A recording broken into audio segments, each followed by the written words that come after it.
there's pros and cons to having a VC firm. Pros, people treat you seriously. They give you access. You get invites to all sorts of investment opportunities, conferences, networks, and all that type of thing.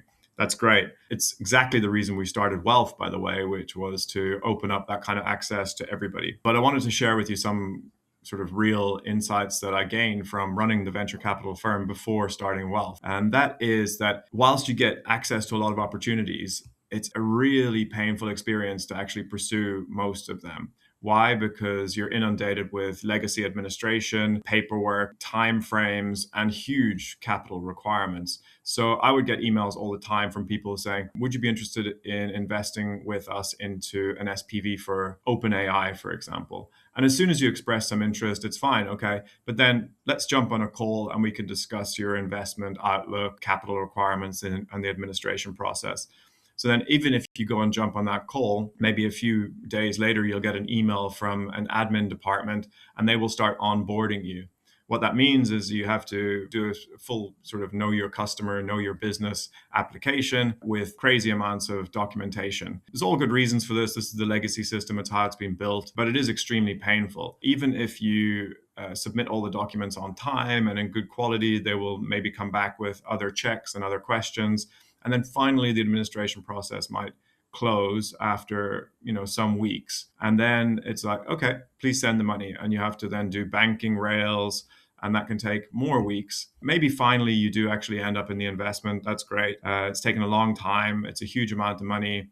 And it's been quite a painful administrative process overall, let's be honest. Now, that doesn't end the pain, unfortunately, because what you will often get is a year later, you have to update your documentation. 6 months later, they might have a question for you about, your financial status, and you have to, submit reports and documents. They're also taking quite hefty management fees to do all this.